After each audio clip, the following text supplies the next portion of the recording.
বন্ধুরা এই মুহূর্তে আমি আছি ঢাকা শ্যামবাজারে আলহাজ ভান্ডারে। তো বন্ধুরা আজকের বাজারে কেমন চলছে পেঁয়াজের দাম এগুলো আজকে আমরা জানবো একজন প্রবীণ ব্যবসায়ীর কাছ থেকে যে বাজার দর কেমন চলছে। তো বন্ধুরা যে যেখান থেকে ভিডিওটি দেখতেছেন সকলে ভিডিওটি না টেনে পুরোপুরি দেখুন। আসসালামু আলাইকুম। ওয়ালাইকুম আসসালাম ওয়া রাহমাতুল্লাহি ওয়া বারাকাতুহু। ভালো আছেন? আলহামদুলিল্লাহ ভালো আছি। আপনি তো একজন শ্যামবাজারের প্রবীণ ব্যবসায়ী, তো বাজারের কি অবস্থা আজকে? আমরা যে তিনটা পণ্য বেশি বুঝছেন, পেঁয়াজ, রসুন আর হলো আলু, এই তিনটা পণ্যের দাম আজ 2 বছর এতটাই খারাপ ছিল বুঝছেন। একদিক কৃষকেরা লস খাইতে খাইতে চোখের পানি একাকার হয়ে গেছে, অপরদিক ব্যবসায়ীরা ব্যবসা করতে করতে তাদের চোখের পানি ভাসি গেছে। অপরদিকে যারা এই ব্যবসার জড়িত 70 লক্ষ শ্রমিক তারাও কর্ম না পায়, তাদের চোখের পানি একাকার হয়ে গেছে। এই 3 দিনের চোখের পানি একাকার হয়ে এক মর্মান্তিক অবস্থা সৃষ্টি হয়েছে। আজকে বহুদিন পরে আজকে পেঁয়াজের বাজার 34 টাকা থেকে 36 টাকা বিক্রি হচ্ছে। বহুদিন পরে আজকে রসুন 35 টাকার রসুন 55 টাকা বিক্রি হচ্ছে, এবং আলু 15 টাকার আলু 19 টাকা 20 টাকা বিক্রি হচ্ছে অনেকদিন পরে বুঝছেন। এটার পিছনেও কিছু তথ্য আছে, সেটা হচ্ছে একটানা 10 দিন সারা বাংলাদেশে অস্বাভাবিক বৃষ্টি হওয়ার কারণে পেঁয়াজের সঙ্গে পেঁয়াজ ওয়েস্টেজ হয়ে গেছে, রসুনের সঙ্গে রসুন ওয়েস্টেজ হয়ে গেছে, আলুর সঙ্গে আলু ওয়েস্টেজ হয়ে গেছে। যার জন্য বুঝছেন, যার জন্য এই প্রত্যেকটা পণ্যের দাম বাড়তি হয়েছে। এবং আমি আপনার কাছে বলছি যে আমি একজন পুরানা ব্যবসায়ী হিসাবে আজকে পেঁয়াজ 35-36 বিক্রি হচ্ছে। পেঁয়াজের দাম শিগগিরই আপনার 10 দিন হোক 15 দিন হোক 20 দিন পরে 40 টাকা হয়ে যাবে। রসুনের বাজারও 20 দিন পর হোক 30 দিন পর হোক 70-80 টাকা হয়ে যাবে বুঝছেন। এবং আলুর বাজার আজকে 19 টাকা 20 টাকা হয়েছে, এক সপ্তাহ পরে আলুর বাজারও 1-2 টাকা বাড়বে বুঝছেন। আমাদের তিনটা পণ্যই আজ 2 বছর যারা কৃষক উৎপাদনকারী তারাও শেষ হয়ে গেছে, অর্থনৈতিকভাবে পঙ্গু হয়ে গেছে। যারা ব্যবসায়িক তারা অর্থনৈতিকভাবে পঙ্গু হয়ে গেছে লস খাইতে খাইতে। আর আমরা যারা আড়তদার বুঝছেন, কমিশন এজেন্ট, আমাদের আমদানি রপ্তানি না করতে না পারি, আমাদের ঘর ভাড়া কর্মচারী আমরাও দীর্ঘ আজ 2 বছর অনেক টাকা লস খেয়েছি বুঝছেন। যে আশা করতেছি শিগগিরই কৃষকের যে উৎপাদন খরচ 40-42 টাকা পেঁয়াজের দাম হয়ে যাবে, রসুনের বাজারে 70-80 টাকা হয়ে যাবে, আলুর বাজারে 22 টাকা 23 টাকা হয়ে যাবে বুঝছেন। এরা আশা করতেছি আসলে আরো আগে বাড়তো, কিন্তু অত্যন্ত পরিতাপের বিষয় মধ্যপ্রাচ্যের যুদ্ধের জন্য 61টা রাষ্ট্রে বুঝছেন এই তেলের আগুনের তাপে 61টা রাষ্ট্রে অর্থনৈতিক ভাবে পঙ্গু হয়ে গেছে, তার মধ্যে বাংলাদেশও একটা বুঝছেন।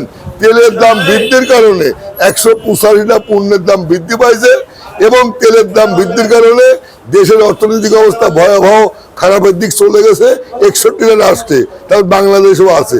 আজকে এই তেলের দাম অস্বাভাবিক বাড়ার কারণে দেশে অর্থনৈতিক অবস্থা খারাপ। অর্থনৈতিক অবস্থা খারাপের জন্য মানে যারা লেখাপড়া শিখে বেকার, তারা কর্ম পাচ্ছে না, চাকরি পাচ্ছে না, এবং ব্যবসায়ীদের ব্যবসা নাই। যারা কৃষক 1,23,00,000 কৃষক এবং এর সাথে 70 লক্ষ শ্রমিক পণ্য উৎপাদন করে 700 টাকা 2,000 টাকা বুঝছেন, 400 টাকা চাল 20-1100 টাকা বুঝছেন, এবং 1300 টাকা 2300 টাকা। এইভাবে সব পণ্য কৃষকের যে পণ্য উপকরণ উৎপাদন করতে যে পণ্য উপকরণ লাগে এগুলির দাম আকাশ ছোঁয়া 3 গুণ বেশি, অথচ পণ্য উৎপাদন করে বাজারে নিয়ে আসলে ন্যায্য মূল্য পাচ্ছে না। এটা প্রধান কারণ হচ্ছে, 1 নম্বর কারণ হলে মধ্যপ্রাচ্যের যুদ্ধ বুঝছেন। মধ্যপ্রাচ্যের যুদ্ধ হলে খুনি নেতা নিয়েও বুঝছেন গোটা বিশ্বের 61টা রাষ্ট্রে আগুন ধরা দিয়েছে বুঝছেন। লক্ষ লক্ষ মুসলমান তো হত্যা করেছে, এবং 61টা রাষ্ট্রেই এই খুনি নেতা নিয়েও একদম ব্যবসা বাণিজ্য চাকরি কৃষিকর্ম সব শেষ হয়ে গেছে। আজকে সারের দাম আকাশ ছোঁয়া, আজকে তেলের দাম আকাশ ছোঁয়া।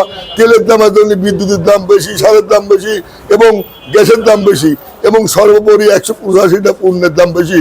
এর মূল কারণ হচ্ছে এই খুনি নেতা নিয়েও বুঝছেন। বাংলাদেশের মাননীয় প্রধানমন্ত্রী তারেক রহমান আসছিল বুক ভরা আশা নিয়ে এই দেশের কৃষকের পাশে দাঁড়াবে।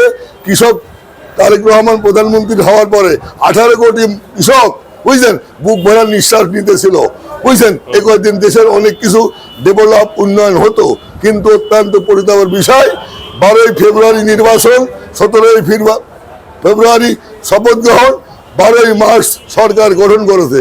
সরকার যেদিন গঠন করেছে ওই দিনকে বিশ্বযুদ্ধ কি মধ্যপ্রাচ্যের যুদ্ধ বুকে নেই এই সরকারের সূচনা, বুঝছেন। আর এই মধ্যপ্রাচ্যের যুদ্ধই এই দেশের অর্থনৈতিক অবস্থা পূর্ণ করে দিয়েছে, বাজার অবস্থা পূর্ণ করে দিয়েছে, বুঝছেন। সব কিছুর মূলে হচ্ছে মধ্যপ্রাচ্যের যুদ্ধ। আজকে মধ্যপ্রাচ্যের যুদ্ধ থেকে এই শান্তি চুক্তি বাস্তবায়নের রূপ নেয়, বুঝছেন। আপনি 10 দিনের মধ্যে 165টা পণ্যের দাম কমে যাবে, দেশে শান্তি ফিরিয়ে আসবে, বুঝছেন। মাননীয় প্রধানমন্ত্রী কৃষকের পাশে থাকবে, দাঁড়াবে, কৃষকের বিনিয়োগ করবে বলে ওয়াদা করে আসছিল, কিন্তু অত্যন্ত পরিতাপের বিষয় যে উনি ক্ষমতায় এসছে, মধ্যপ্রাচ্যের যুদ্ধ শুরু হয়ে গেছে, তেলের দাম আকাশ ছোঁয়া হয়ে গেছে, তেলের দামের সঙ্গে অনেক কিছু সম্পর্ক। আজ দেখেন এত বছর পরে এবার বাজেটে 60টা দ্রব্যমূল্যের দাম কমা দিয়েছে এবং 60টা দ্রব্যমূল্যের উপর থেকে ট্যাক্স প্রত্যাহার করে নিয়েছে, বুঝছেন। এই সরকারের 100% দেশপ্রেম নিয়ে এই সরকারের সূচনা, বুঝছেন। 100% দেশপ্রেম নিয়ে সরকারের সূচনা, 100% দেশপ্রেমের যে আপনার বাস্তব রূপ এটা জনসাধারণ উপলব্ধি করতে পারত, কিন্তু মধ্যপ্রাচ্যের যুদ্ধের জন্য এখনো করতে পারি নাই। মধ্যপ্রাচ্যের যুদ্ধ বন্ধ হলেই 2-3 মাসের মধ্যে দেশের উন্নয়ন শুরু হবে, দেশের কর্মকাণ্ড শুরু হবে, দেশে বিনিয়োগ আসবে বিদেশ থেকে, যারা ছাত্র বেকার ছাত্র তারা কর্ম পাবে, কৃষকেরা কম দামে সার পাবে, কৃষকেরা কম দামে আপনার বিভিন্ন সার বীজ তেল এগুলো কম দামে পাবে, পাইলে কৃষক বুক ভরে উৎপাদন করতে পারবে, উৎপাদন খরচও কম হবে, পণ্যের দামও ভালো পাবে। কৃষকের মুখে হাসি ফুটলে, বুঝলেন, কৃষকের মুখে হাসি ফুটলে আপনার মাননীয় প্রধানমন্ত্রীর মুখেও হাসি ফুটবে। এই দেশ হলে কৃষিয়ান দেশ, এই কৃষকের কৃষি বিপ্লব না ঘটা পর্যন্ত দেশের বিপ্লব ঘটবে না, উন্নয়ন বিপ্লব ঘটবে না।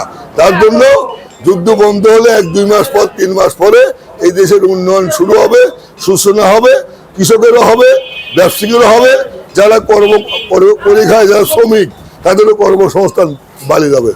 আচ্ছা, তো এখন হাটের বাজারে আমদানির পরিমাণটা অনেকটা কমতেছে, কারণটা কি? এটা হচ্ছে আমাদের বাঙালিদের অভ্যাস, বুঝছেন। যে কোনো পণ্যের দাম যখন বাড়তি দেখে তখন বাজারে বিক্রি করে না, গোডাউন জাত করে, আর যখন কমতে থাকে, বুঝছেন, তখন বেশি বেশি করে বিক্রি করে। এটা আমাদের আসলে নৈতিক চরিত্র আমাদের, বুঝছেন। এখন হঠাৎ করে বাজারটা বেড়ে গেছে 4-5 টাকা 6 টাকা, এখন মাল আর চাঙেতে নামাচ্ছে না, চাঁদালতে নামাচ্ছে না, হাটে উড়াচ্ছে না। আমার যখন কমা শুরু হবে আবার দেখবেন যে 10 দিনের মাল 2 দিনই বাজারে আমদানি করবে, মানে এটাই আমাদের স্বভাব। মানে 2 টাকা বাড়লে 5 টাকার আশায় থাকে, হ্যাঁ, যে আরো বাড়বে আরো বাড়বে, বুঝছেন। 2 টাকা 5 টাকা বাড়লে যারা কৃষক এবং এক ধরনের ব্যবসায়িক আছে তারা মানে মাল বেচতে লেট করে এবং সময় ক্ষেপণ করে। তো বাজারটা এখনো প্রায় হালি পেঁয়াজটা এখনো 4 মাস আছে, 5 মাস। হ্যাঁ, এরপরে মুড়ি কাটা আসবে নভেম্বরের শেষের দিকে বা ডিসেম্বরের প্রথম সপ্তাহে। এ পর্যন্ত কি পেঁয়াজ থাকবে? এ পর্যন্ত পেঁয়াজ থাকবে। পেঁয়াজ একবার শিলাবৃষ্টি হয়, রাজবাড়ী ডিস্ট্রিক্টের 3টা থানার পেঁয়াজ পচে গিয়ে সম্পূর্ণরূপে। এরপর 2টা বড় বড় বৃষ্টি হয়েছে গোটা বাংলাদেশে, এই 13টা ডিস্ট্রিক্টে পেঁয়াজ উৎপাদন হয়, 91টা থানায়, 413টা ইউনিয়নে, বুঝছেন। এখানে 2টা বৃষ্টি হওয়ায় এই 2টা বৃষ্টি পেঁয়াজের জন্য একটা মানে ক্যান্সার আকারে হয়েছে, বুঝছেন। পেঁয়াজ চাঙে থাকতেছে না, পেঁয়াজ ওয়েস্টেজ হয়ে যাচ্ছে, বুঝছেন। ব্যাপক পেঁয়াজ ওয়েস্টেজ হয়েছে। আর যেগুলো আছে এগুলো টিকলে পারে বাজার অতিরিক্ত বাড়বে না, তবে 40-42 টাকা বাজার হবে, বুঝলেন। হ্যাঁ, সম্ভাবনা আছে। 1 মাস দেরি হলেও হবে, 15 দিন দেরি হলেও হবে, 40-42 টাকা পেঁয়াজের বাজার হয়ে যাবে। রসুনের বাজার 70-80 টাকা হয়ে যাবে এবং আলুর বাজার 22-23 টাকা হয়ে যাবে। কারণ হচ্ছে আপনার প্রত্যেকটা পণ্যই ওয়েস্টেজ হয়ে গেছে, বুঝছেন। পেঁয়াজ যেমন চাঙে ওয়েস্টেজ হয়ে গেছে, রসুন চাঙে ওয়েস্টেজ হয়ে গেছে, অস্বাভাবিক বৃষ্টির কারণে আলু ওয়েস্টেজ হয়ে গেছে। 3টা পণ্যই ওয়েস্টেজ হয়ে বাজারে যা চাহিদা ঘাটতি হয়ে গেছে, বুঝছেন। যার জন্য পেঁয়াজের দামও বাড়বে, আলুর দামও বাড়বে, রসুনের দামও বাড়বে, বুঝছেন। এরপরে মধ্যপ্রাচ্যের যুদ্ধ যদি বন্ধ হয়, বুঝছেন, তাহলে দেখবেন এই মাননীয় প্রধানমন্ত্রী তারেক জিয়া এই দেশে উন্নয়ন ঘটাবে। কারণ হচ্ছে এই উনার পিতা শহীদ রাষ্ট্রপতি জিয়াউর রহমান প্রথম সরকার আসার পরেই উনি চায়নার কাছে গেছিল, চায়নার কাছ থেকে উনি প্রথম যায়, চায়না সফরে যায়, কৃষি উপকরণ নিয়ে এসেছিল 50 রকমের, এই ধানের বীজ সহ দেশে কৃষি বিপ্লব ঘটাইছিল, বুঝছেন। উনিও সরকার গঠন করার পরেই প্রথমে গেছে সেই চীনে সফরে, বুঝছেন। সেখান থেকে অনেক কিছু পাইছে এবং পাবে, অনেক কিছু বিনিয়োগ হয়েছে। আরো বাংলাদেশ টু চায়নাতে ট্রেন লাইন চালু হচ্ছে, আরো সেতু মেতু অনেক কিছু, এবং কৃষি উপকরণ চায়নার সরকার তাকে দিতে চাইছে। একটু ধৈর্য ধরলে চায়নার সহযোগিতায় এদেশে কৃষি বিপ্লব ঘটবে। অসংখ্য ধন্যবাদ। অসংখ্য আপনাকেও ধন্যবাদ। আপনি বস্তু নিষ্ঠা খবর পরিবেশন করার জন্য আপনাকে অনেক অনেক ধন্যবাদ। আপনাকে ধন্যবাদ। আসসালামু আলাইকুম। ওয়ালাইকুম আসসালাম।